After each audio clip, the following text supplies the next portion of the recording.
I heard a voice from heaven saying, "Write this, happy are those who from now die in the service of the Lord."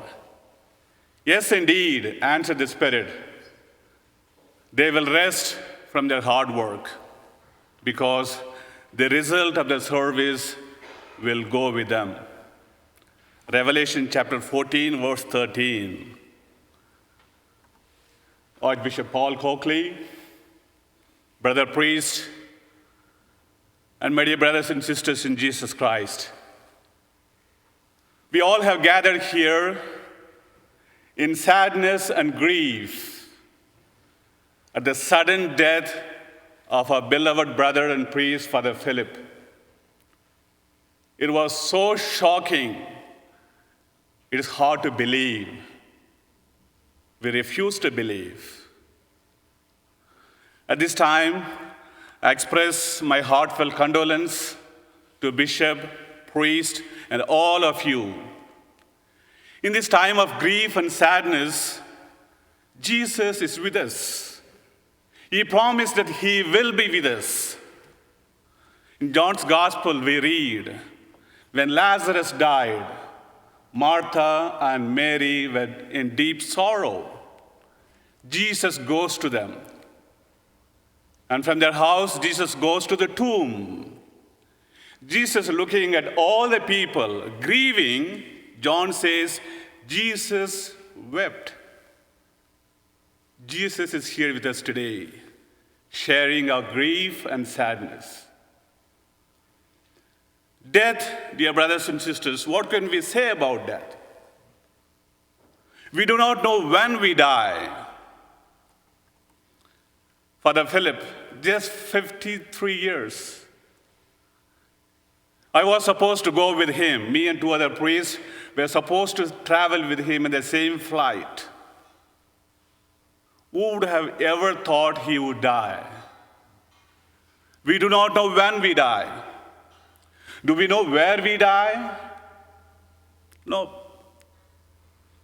Me and Father Philip, a few minutes before he left, we gathered in the Indian house in Oklahoma City, planning for years ahead. What shall we do next?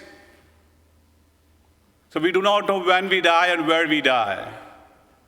And do we know how we die? Who would have ever thought that Father Philip would die of COVID-19? But death, for sure, will come to all of us. That's why when someone dies, the family, friends are in shock. They're devastated. They're so sad. They think everything has come to an end because people believe human life is birth, life, and death. That's it.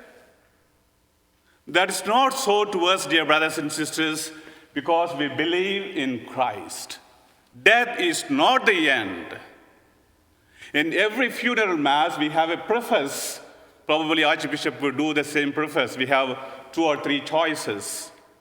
In one of the preface, the priest reads, "Indeed, for your faithful Lord, life is changed, not ended at death."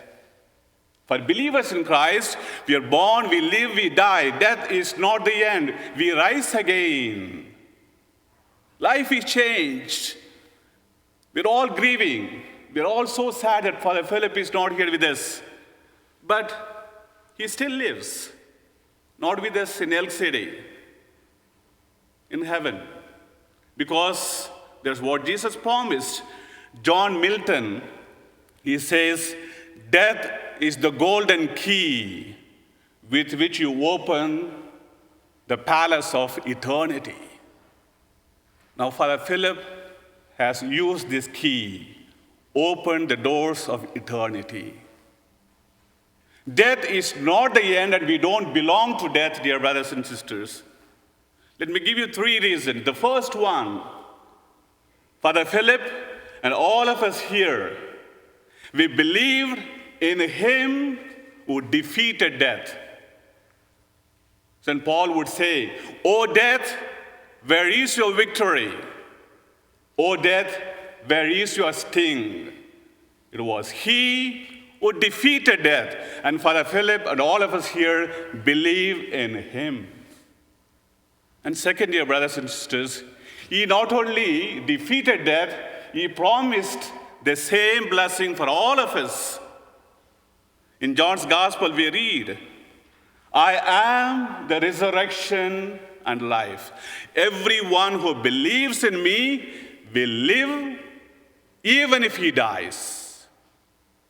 That's a belief of Father Philip. That is our belief, all of us. He died, but he lives because he promised resurrection for everyone who believes in him. And John's Gospel, chapter 14, Jesus, during his Last Supper, he tells the apostles, "I'm going to prepare a place for you. I'm going to prepare a place for you. I'll come back and to take you to be with me so that you can be with me where I am." That's the teaching of the church. When this earthly dwelling, this body, when this earthly dwelling is destroyed, we have a permanent home built by God himself. Though we are sad today, we can confidently say, "Father Philip, you don't belong to death. Death is not the end. You belong to Christ." As St. Paul says, either we live or die, we belong to God. When Father Philip, I'm sure you have heard a lot about Father Philip, especially the obituaries that was prepared so wonderfully in this parish when you had the rosary service. I read that obituary. It has all the details. And I read the obituary that was prepared by the diocese to be printed in Sooner Catholic.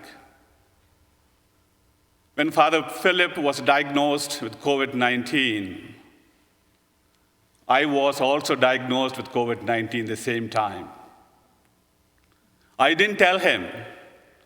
When he was admitted in the hospital on Friday, I was in my room and called him a couple of times. I even made a video call. I spoke with him for some time. And I said, "Father Philip, don't worry, you'll be back very soon, and we want you here." He smiled and just nodded his head. Monday night, that is Tuesday afternoon in India, at 1 o'clock, I received a phone call from my niece, who was a nurse taking care of Father Philip. She called and said, "Father Philip is no more." I got up and sat. 1 o'clock on Monday. I don't know what was happening to me. I know Father Philip for the last 35 years. In the year 1986, in the month of June, I'm just 15 years old, came to a minor seminary for my 8th class. And Father Philip and Father Amal, the best friend of Father Philip, they were doing the 12th grade. I still remember, June 1986. From then until now, we have been wonderful friends. He was like a brother and mentor to be. He was the only one, probably, there could be one or two more. He was the only one who can slap me and tell what you're doing is wrong. He had that freedom and I loved it. And he was the one who confronted me all my seminary life and challenged me and encouraged me. I can go on saying all that. When I was continuing my quarantine for next 11 days, you can imagine, I could recollect all the encounter I had with him, all the discussions and debates we had. Sometimes we would argue like enemies. Sometimes people would say, "Are you going to fight or what?" But in a minute, both of us go to the same restaurant or to watch a movie. Such a great friend. I had ample of time to reflect, to relish all his memories. And I'm sure that could be true for all the priests here, and all of you here, and all of you, dear brothers and sisters in Elk City. I know how much you miss him as much as I do. But we can believe that he lives, he doesn't belong to death. Today we are celebrating the feast of presentation of Jesus. Mary presented Jesus in the church. And today, dear brothers and sisters, let us present Philip into the hands of Jesus. As I was reflecting, I was reminded of a quote where St. Paul says at the end of his life, "The time for my departure has come.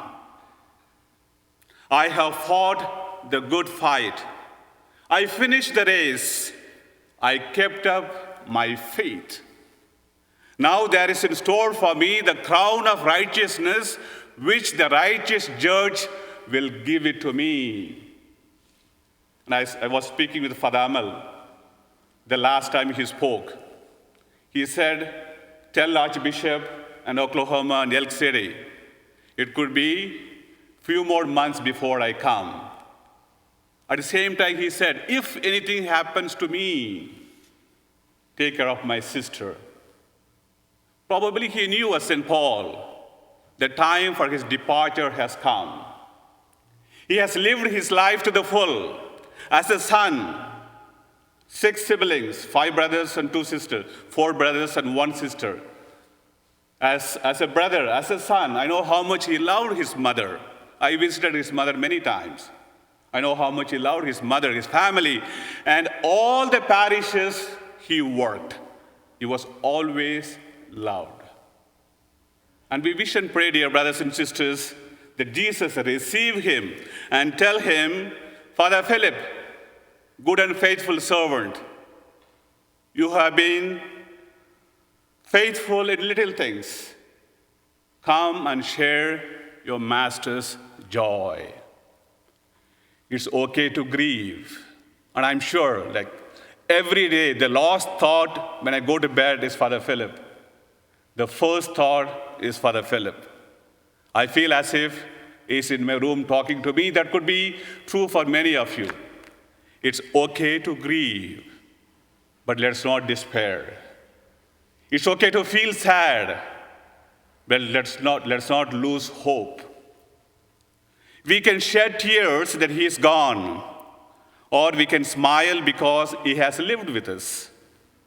We can close our eyes and hope that he will come back, or we can open our eyes and see that he has left. Our hearts can be empty because we cannot see him, or we can be full of love that we have shared with him. We can turn our back on tomorrow and live yesterday, or we can be happy for tomorrow because of yesterday. We can remember him and only that he is gone, or we can cherish his memory and let it live on.